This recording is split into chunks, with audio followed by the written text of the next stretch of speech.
Shalom, Maranatha, datanglah Tuhan Yesus. Saya percaya bahwa kita semua, saudara semua yang ada dan melihat rekaman ini, kita semua ada di dalam perlindungan penyertaan Tuhan hari-hari ini. Saudara, hari Minggu kemarin kita telah meluncing ibadah online kita untuk pertama kalinya. Dan saya berharap bahwa saudara sudah bergabung bersama dengan kami untuk mengikuti ibadah tersebut dari rumah masing-masing melalui Facebook account kita atau juga melalui account Instagram atau dengan bergabung melalui channel YouTube kami, yaitu di GBI Rayon 17 Lampung.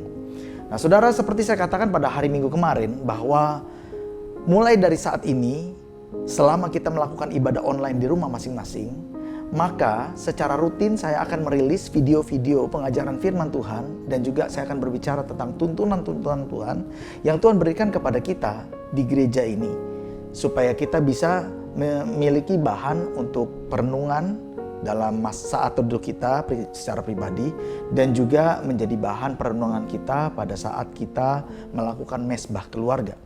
Saudara yang dikasihi, saya mau katakan kepada saudara, hari-hari ini sangat penting bagi kita untuk membangun mesbah keluarga di rumah kita masing-masing.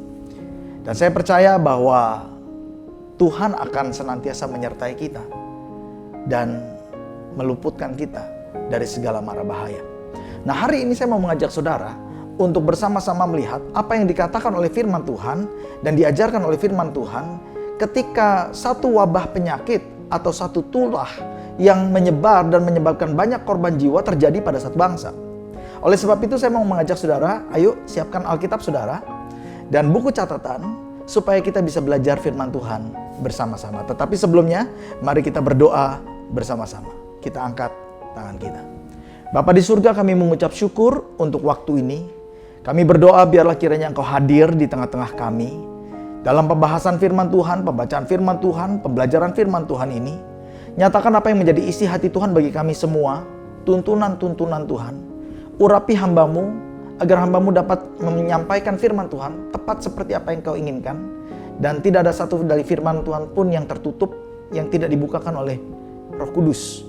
Dan saat ini urapi umat-Mu dimanapun mereka berada, berikan mereka hikmat, berikan mereka telinga yang mendengar, hati yang mengerti, dan roh yang diubahkan.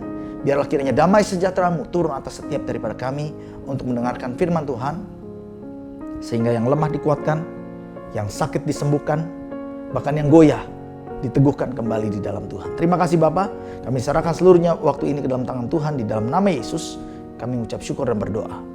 Amin. Kita akan membaca dari kitab 1 Tawarikh 21 ayatnya yang pertama sampai dengan ayat ke-27. Saudara nanti bisa pause video ini untuk mengambil waktu membaca firman Tuhan tersebut. Saudara, kisah ini dimulai ketika iblis bangkit melawan orang Israel. Alkitab katakan bahwa iblis membujuk Daud untuk menghitung dan mendata jumlah orang Israel di seluruh negeri itu. Maka pada waktu itu Daud memberikan perintah kepada Panglima Yoab dan kepada para pejabat yang ada di kerajaannya untuk melakukan sebuah sensus di seluruh daerah yang ada di kerajaan Israel. Namun pendataan yang dilakukan oleh Daud ini bukan pendataan sensus biasa. Sebab ketika Yoab kembali dari melakukan pendataan, melakukan sensus itu, maka laporan yang Yoab berikan kepada Daud tidak termasuk di dalamnya laporan jumlah wanita yang ada, dan tidak ada juga dilaporkan jumlah anak-anak dan juga jumlah orang-orang tua. Yang dilaporkan oleh Yoab adalah orang-orang yang berumur 20 tahun ke atas yang pada waktu itu sudah siap untuk memegang pedang di tangan kanan mereka dan siap untuk maju berperang. Mereka adalah orang-orang gagah perkasa yang pada waktu itu ada di seluruh tanah kerajaan Israel. Jadi, waktu Daud mengadakan sensus yang dilakukan Daud ini adalah sensus untuk menghitung berapa besar kekuatan militer yang dia miliki pada waktu itu di kerajaan Israel. Saudara, apa yang dilakukan oleh Daud ini merupakan kesombongan. Dan kita semua tentunya tahu bahwa Tuhan sangat membenci kesombongan manusia. Itu sebabnya pada waktu itu Tuhan berbicara dan mengutus seorang nabi yang bernama Nabi Gad untuk menegur Daud dan memberikan pilihan kepada Daud mengenai konsekuensi apa yang harus terjadi akibat dari tindakan kesombongan Daud ini. Nah, saya mau membacakan kepada saudara dari 1 Tawari 21 ayat ke-9 sampai ke-14. Di sana dikatakan begini. Tetapi berfirmanlah Tuhan kepada Gad, pelihat Daud. Gad adalah seorang pelihat bagi Raja Daud. Tetapi dia bukan hanya seorang pelihat. Dia juga merupakan seorang nabi dan perisai doa bagi Daud. Pada zaman itu ada nabi-nabi yang memang Tuhan tempatkan untuk berbicara kepada raja-raja. Dan Gad adalah salah satu nabi yang Tuhan pakai untuk berbicara ke dalam hidup Daud. Ayat ke-10 dikatakan begini. Pergilah, katakanlah kepada Daud, beginilah firman Tuhan. 3 perkara kuhadapkan kepadamu. Pilihlah salah satu daripadanya, maka aku akan melakukannya kepadamu. Kemudian datanglah Gad kepada Daud, lalu berkatalah ia kepadanya, beginilah firman Tuhan, haruslah engkau memilih 3 tahun kelaparan, atau 3 bulan lamanya melarikan diri dari hadapan lawanmu, sedang pedang musuhmu menyusul engkau, atau 3 hari pedang Tuhan, yakni penyakit sampar, ada di negeri ini, dan malaikat Tuhan mendatangkan kemusnahan di seluruh daerah orang Israel. Maka sekarang timbanglah jawab apa yang harus kusampaikan kepada yang mengutus aku. Lalu berkatalah Daud kepada Gad, sangat susah hatiku. Biarlah kiranya aku jatuh ke dalam tangan Tuhan, sebab sangat besar kasih sayangnya. Tetapi janganlah aku jatuh ke dalam tangan manusia. Jadi Tuhan mendatangkan penyakit sampar kepada orang Israel. Maka pada waktu itu tewaslah dari orang Israel 70.000 orang. Saudara yang dikasihi Tuhan, saat itu Daud sadar bahwa ia telah melakukan satu kesalahan besar di hadapan Tuhan. Dan ketika Nabi Gad datang untuk menyampaikan pilihan hukuman kepada Daud, maka Daud memilih untuk jatuh ke tangan Tuhan daripada jatuh ke tangan manusia. Maka saat itu Tuhan mengizinkan penyakit sampar untuk merebak di bangsa itu. Sehingga Alkitab mengatakan jumlah korban yang meninggal saat itu mencapai 70.000 orang. Dalam 1 Tawari 21, pasal yang sama, ayat 18 sampai dengan ayat ke-22 dikatakan begini. Kemudian malaikat Tuhan menyuruh Gad mengatakan kepada Daud bahwa Daud harus pergi untuk mendirikan mezbah bagi Tuhan di tempat pengirikan Ornan orang Yebus itu. Lalu pergilah Daud sesuai dengan perkataan Gad yang diucapkannya demi nama Tuhan. Ornan pada waktu itu sedang mengirik gandum. Ketika ia memalingkan diri, dilihatnya malaikat pemusnah itu. Keempat anaknya yang bersama-sama dengan dia menyembunyikan diri. Ketika Daud sampai kepada Ornan, maka Ornan mengangkat mukanya dan melihat Daud.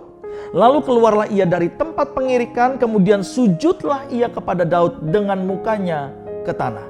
Maka berkatalah Daud kepada Ornan, berikanlah kepadaku tempat pengirikan ini, supaya aku mendirikan di sini mezbah bagi Tuhan. Baiklah berikan itu kepadaku dengan harga penuh, supaya tulah ini berhenti menimpa rakyat. Saudara yang dikasihi Tuhan, di tengah-tengah pandemi wabah penyakit sampar yang pada waktu itu sedang melanda bangsa Israel, Tuhan perintahkan kepada Nabi Gad untuk menyampaikan kepada Daud supaya ia bisa mendirikan mezbah Tuhan di tempat pengirikan Ornan. Nah, Alkitab mengatakan begini yang uniknya, bahwa pada waktu itu malaikat Tuhan sedang berdiri di tempat pengirikan Ornan dengan pedangnya yang sedang terhunus. Dan dikatakan pada waktu itu yang berdiri di sana adalah malaikat pemusnah. Dan ketika pedangnya itu terhunus, maka sakit penyakit sampar pandemi itu terjadi, saudara. Dan Tuhan katakan kepada Daud melalui Nabi Gad, dirikan mezbah di tempat di mana malaikat pemusnah itu sedang mengangkat pedang. Tempat di mana pandemi itu sedang terjadi. Dan ketika Daud mendirikan mezbah di sana, Alkitab mencatat dia mempersembahkan korban bakaran dan korban keselamatan di atasnya, maka pada saat itu juga penyakit itu berhenti. Saudara, saat ini kita sedang berperang melawan virus corona yang sedang merebak di bangsa-bangsa. Kalau kita lihat tingkat penularan dan kematiannya, itu terus meningkat dan sangat tajam meningkatnya, saudara. Sebetulnya virus corona yang sekarang ini merupakan rumpun virus yang sama dengan virus SARS atau MERS. Namun, virus corona yang sekarang ini sudah mengalami mutasi, sehingga mengalami perubahan. Saya pernah bertanya kepada seseorang dokter, "Dok, kenapa sebuah virus bisa mengalami mutasi dan dia bisa berubah menjadi sesuatu yang sangat ganas?" Lalu dokter ini berkata, bisa disebabkan oleh berbagai macam hal. Salah satunya adalah karena lingkungan kita. Ya, saudara, semakin hari manusia semakin banyak menggunakan bahan kimia, sehingga semakin banyak limbah, sampah-sampah kimia yang sekarang semakin menumpuk. Dan lagi, manusia semakin serakah. Dan karena keserakahan manusia ini, kita seringkali merusak lingkungan untuk kepentingan diri kita sendiri dan tidak memperhatikan lingkungan untuk kepentingan orang banyak.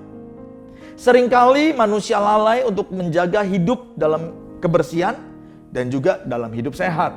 Semua faktor ini ditambah lagi dengan fenomena, yaitu yang sedang terjadi sekarang, fenomena perubahan alam, di mana terjadi pemanasan global di mana-mana. Semua faktor ini membuat virus itu dapat bermutasi, sehingga menimbulkan sakit penyakit yang sangat berbahaya. Singkatnya begini, gara-gara ulah manusia dan karena perbuatan manusia dan mungkin karena kesombongan manusia dan juga keserakahan manusia, maka timbullah sakit penyakit yang sedang terjadi saat ini. Mungkinkah Tuhan izinkan virus ini melanda bangsa-bangsa supaya kita sebagai manusia, kita sadar akan kesalahan-kesalahan kita, kesombongan-kesombongan yang kita sudah lakukan. Mungkinkah Tuhan sedang mengajak kita untuk kembali bertobat, berbalik kepada Dia. Sama seperti ketika Daud, dia disadarkan melalui pandemi wabah yang pada waktu itu menyebabkan sakit penyakit yang melanda banyak orang dan menimbulkan kematian dalam jumlah yang banyak. Saudara, dengan merebaknya virus corona ini, maka pemerintah-pemerintah di berbagai belahan dunia meminta warganya untuk menjauhi kerumunan ramai. Warga juga diminta untuk dapat bekerja dari rumah, belajar di rumah, dan beribadah di rumah. Itu artinya untuk pertama kalinya setelah sekian tahun lamanya, saudara, ayah, ibu, anak-anak sekarang bisa berkumpul bersama-sama di dalam satu rumah dalam jangka waktu yang cukup panjang. Komunikasi-komunikasi yang mungkin selama ini putus, broken communications antara orang tua dengan anak, sekarang bisa dipulihkan kembali. Ini justru kesempatannya. Komunikasi antara suami dengan istri yang mungkin selama ini broken, hancur, retak, tidak ada keterbukaan sama sekali. Justru mungkin karena virus ini sekarang kita harus stay di rumah. Dan ini merupakan kesempatan untuk memulihkan hubungan itu kembali, supaya Tuhan melakukan mujizatnya di dalam setiap rumah tangga kita. Itu sebabnya saya percaya bahwa saat ini adalah waktu yang tepat bagi kita semua untuk mendirikan kembali mezbah-mezbah keluarga kita di rumah kita masing-masing. Mezbah-mezbah yang selama ini mungkin sudah runtuh karena kita sudah jarang berdoa bersama-sama. Semuanya sibuk ngurusin kesibukannya masing-masing. Papa ada kesibukannya, mama ada kesibukannya, anak-anak ada kesibukannya. Sehingga akhirnya gak bisa duduk bersama-sama, berdoa bersama-sama, menyembah Tuhan bersama-sama. Saya yakin ini waktunya. Ini waktunya. Mungkin selama ini komunikasi, anak sulit untuk mengungkapkan isi hati. Atau orang tua sulit untuk menasehati anak. Atau mengajar, mementor anaknya. Tapi sekarang ketika kita diminta untuk stay at home, bekerja dari rumah, belajar dari rumah, ibadah di rumah. Mungkin ini kesempatan bagi kita untuk mengajar anak-anak kita kembali. Sehingga apa yang ditulis di dalam kitab Ulangan 6 ayatnya yang ke-6. Bahwa para orang tua harus memperkatakan firman itu berulang-ulang. Mengajarkannya berulang-ulang kepada anak-anaknya. Itu bisa digenapi sekarang. Sehingga mesbah-mesbah yang runtuh itu bisa dipulihkan. Sehingga hati anak yang tadinya hancur, tidak bisa berkomunikasi kepada orang tua, sekarang bisa kembali kepada orang tua berkomunikasi. Sehingga hati bapa bisa kembali kepada anak, dan hati anak kembali kepada bapak-bapaknya. Saya percaya ini waktunya kita mendirikan mesbah itu. Dan di mana ada mesbah Tuhan, di situ ada hadirat Tuhan, perlindungan Tuhan, dan berkat Tuhan bagi kita semua. Nah, oleh sebab itu saya mau membahas tentang mesbah ini sebelum saya mengakhiri khotbah saya saat ini. Apa itu mesbah keluarga? Mesbah keluarga adalah waktu di mana ayah, ibu, anak-anak berkumpul bersama-sama untuk memuji, menyembah Tuhan, dan berdoa bersama-sama. Jadi ini waktu yang tepat untuk kita membuat mesbah keluarga. Kapan kita harus melakukan mesbah keluarga? Saudara, kita harus melakukan mesbah keluarga setiap hari. Saudara, pandemi ini sedang terjadi dan setiap hari kita membaca, baik itu melalui WhatsApp, baik itu mendengar melalui berita dan berbagai macam hal, kita melihat dan mendengar berita yang begitu menakutkan dan mengkhawatirkan. Tetapi saya mau katakan kepada saudara, mari kita bangun mesbah di dalam rumah-rumah kita masing-masing. Di mana kita merasa ancaman itu sedang mengancam. Justru di situ kita harus membangun mesbah. Di mana kita merasa bahwa ada malaikat pemusnah itu sedang menghunus pedangnya. Di situ justru kita harus membangun mesbah. Sama seperti Daud, dia membangun mesbah tidak di tempat yang lain. Tetapi di mana malaikat Tuhan atau malaikat pemusnah itu sedang menghunus pedangnya. Di mana sedang terjadi pandemi itu. Disitulah dia membangun mesbah. Ayo kita bangun mesbah-mesbah keluarga kita. Setiap hari. Sehari kita lakukan 2 kali. Sekali di pagi hari dan sekali di malam hari sebelum kita istirahat. Dan saya mau mengajak saudara semua untuk memviralkan kegerakan ini. Kita mau menjadikan ini menjadi satu kegerakan yang besar, saudara. Di mana rumah tangga akan mulai membangun mesbah-mesbah mereka. Di mana kita akan melihat nama Tuhan mulai dipanggil. Nama Tuhan mulai diserukan. Pujian penyembahan itu mulai dinaikkan kembali. Di rumah tangga. Hati bapa kembali kepada anak dan hati anak kembali kepada bapak-bapaknya. Nanti kalau saudara melakukan mesbah keluarga, tolong ambil handphone saudara, lalu kemudian sama-sama kita selfie.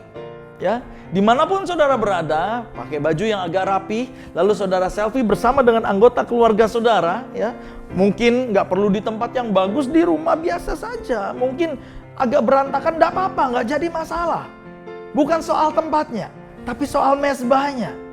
Ambil foto selfie bersama-sama, lalu kemudian kita sama-sama upload ke sosial media kita.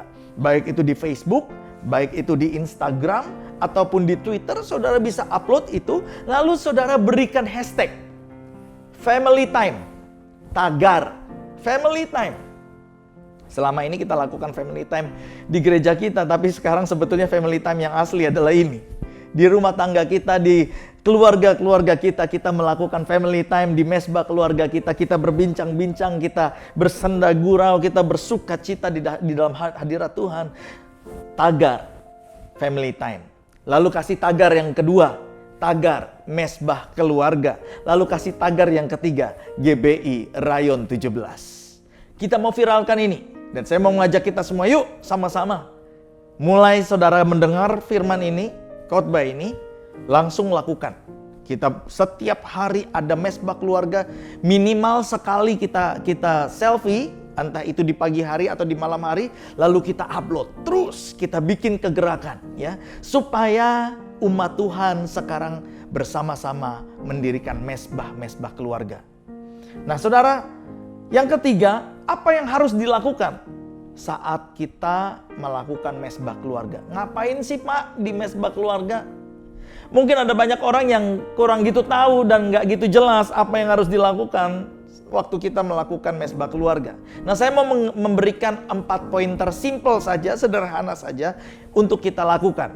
Dan kita akan melakukan ini ya dengan pola ini dari Senin sampai Sabtu, karena nanti Minggu kan kita akan ibadah bersama-sama di online ya, melalui YouTube channel, juga melalui akun-akun sosmed kita. Tetapi dari Senin sampai Sabtu kita akan lakukan ini dengan format seperti ini ya. Yang pertama yang kita lakukan ketika kita melakukan mesbah keluarga adalah kita mau memuji dan menyembah Tuhan. Jadi saudara pilih lagu aja, salah satu lagu atau 2 lagu, pujian, penyembahan, mau lagu cepat atau mau lagu lambat, terserah. Lagu yang mungkin Tuhan taruh dalam hati saudara ya. Lalu kemudian mungkin sekarang kan zamannya gadget gampang, saudara bisa cari lagu itu di YouTube ya. Lalu kemudian saudara setel di YouTube, sehingga saudara bisa mengikuti lagu itu dari YouTube gitu. Gampang sekali ya. Dan saudara mulai memuji, menyembah Tuhan bersama dengan anggota keluarga, bersama-sama di dalam satu hati. Setelah memuji dan menyembah Tuhan, menaikkan 1 lagu atau 2 lagu, maka yang kedua yang kita mau lakukan adalah bersama-sama membaca dan memperkatakan Mazmur 91.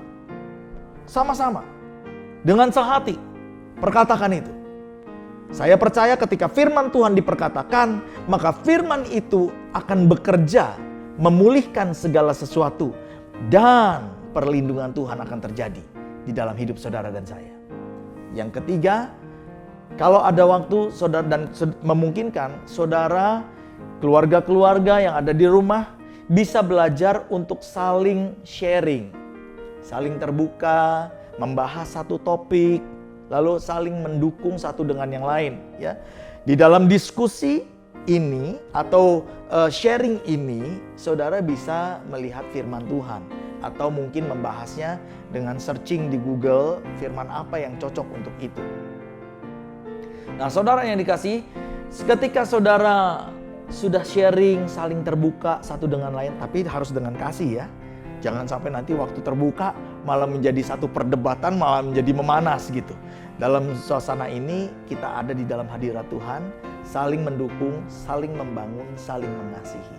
Setelah sharingnya selesai, kalau saudara nggak mau melakukan sharing nggak apa-apa, langsung lompat ke poin berikutnya, di mana poin berikutnya adalah kepala-kepala keluarga akan mendoakan istri, anak-anak, dan anggota keluarga yang ada di tempat itu. Kepala keluarga, berkati anak-anakmu dan juga berkati istrimu. Maka saya percaya bahwa fungsi daripada imam, raja, dan nabi itu akan dipulihkan di dalam setiap rumah tangga yang ada. Ini waktunya. I really believe it. This is the time. Mesbah yang runtuh itu harus dibangun. Pemulihan keluarga, rumah tangga, hati bapa kepada anak, hati anak kepada bapa, itu terjadi. Nah saudara yang dikasihi Tuhan, saya akan tutup dengan ini. Tuhan Yesus berkata kepada murid-muridnya, dia mengatakan begini, di mana 2 atau 3 orang berkumpul di dalam namaku, di situ aku ada di tengah-tengah mereka. Untuk merasakan hadirat Tuhan, saudara nggak perlu ada di dalam gereja. Saudara hanya perlu berkumpul dalam kesehatian, kesepakatan. 2, 3 orang kumpul, suami, istri, anak.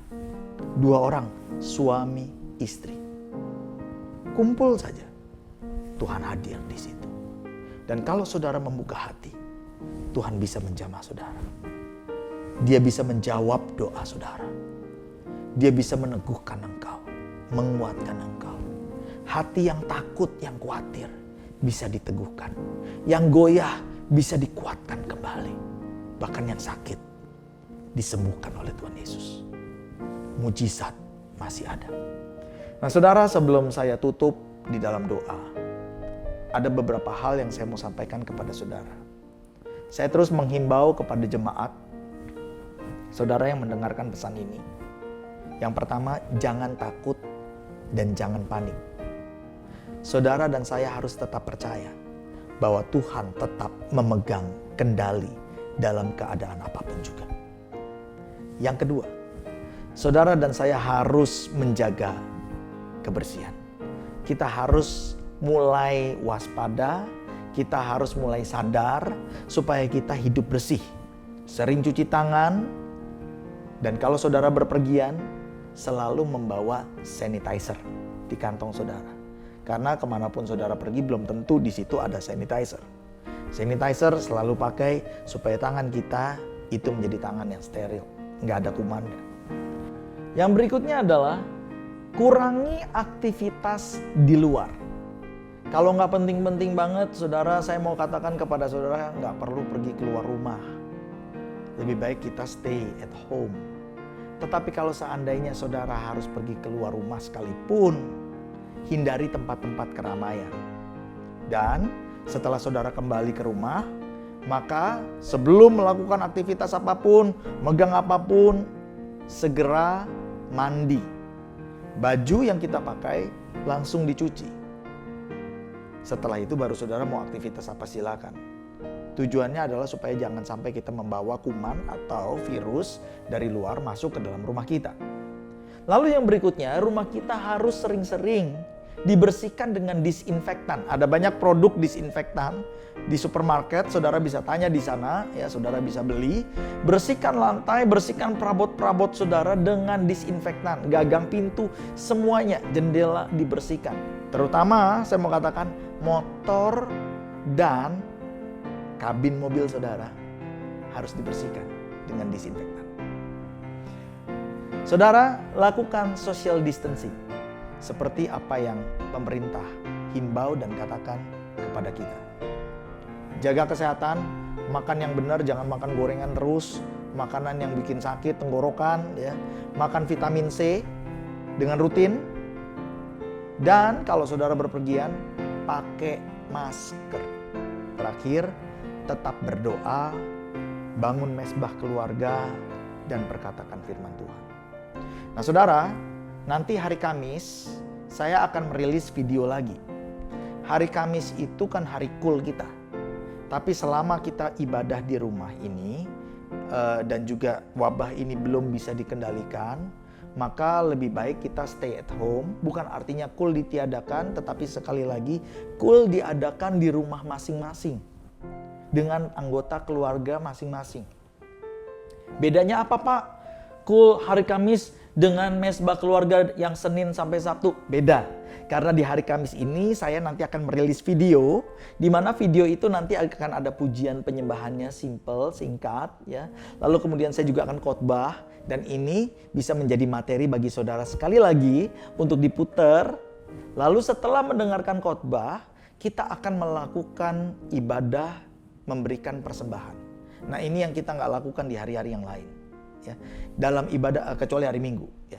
Dalam ibadah memberikan persembahan ini, nanti saya akan tuntun saudara, kita akan doa bersama-sama. Saudara bisa memberikan persembahan secara elektronik, transfer ke Bank BCA, BCA Yayasan, atau gereja, ataupun nanti kita akan siapkan cara pembayaran elektronik dengan cara yang lain. Tapi saya mau katakan kepada saudara, persembahan itu juga merupakan bagian daripada ibadah kita. Dan kalau kita dalam rumah tangga kita masing-masing bisa menghimbau anggota rumah tangga kita, yuk kita bawa kepada Tuhan persembahan kita. Maka persembahan itu menjadi begitu sakral.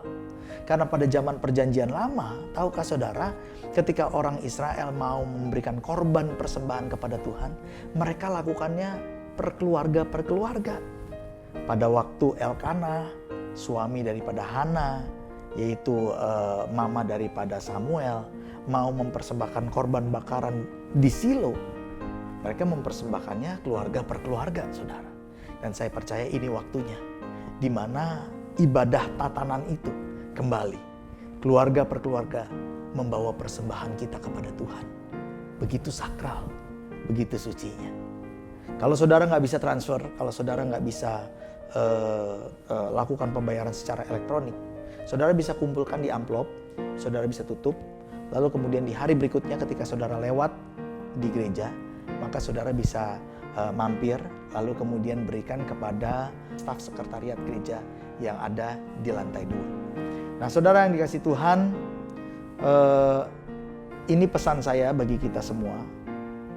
Yuk, kita bangun mesbah seperti Daud, supaya sakit penyakit virus ini dihalau oleh Tuhan dari hidup kita semua, orang-orang yang percaya.